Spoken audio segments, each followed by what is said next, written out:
Hello viewers, in this video I will tell you how to calculate interest received entry in Tally Prime. First press F11 for Features menu. Here in Accounting section, just enable this option. Enable interest calculation. Now select the ledger that you want to activate interest calculation.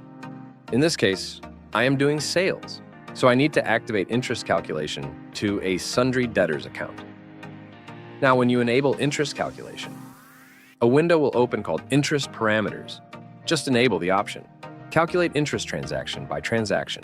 Leave other options. No. In Rate section, put the interest rate that you will charge to the sundry debtor. In my case, it's 3%. Choose interest style as per your choice.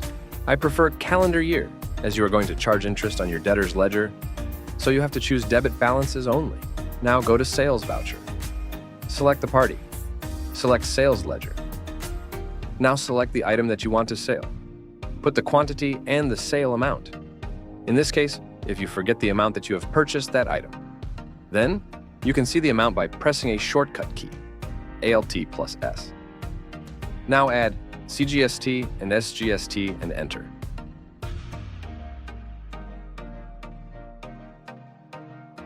Here you can enter the credit days or due days.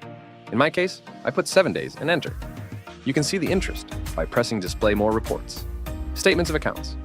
Interest calculations. Interest receivable. Here you can see the interest amount as per the date. Now you have to make a small changes to your debit note to pass the interest amount. Go to Alter, Voucher type, then Debit Note.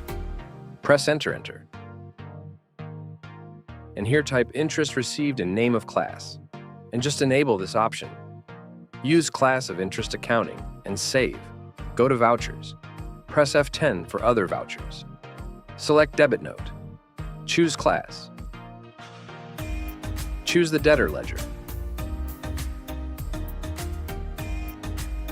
Create interest received ledger and it comes under Indirect Incomes head.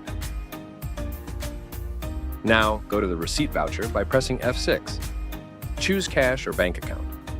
Choose party ledger. Here you can see the balance amount. Just put the amount against the voucher and that's it. Follow for more tips. Thanks for watching.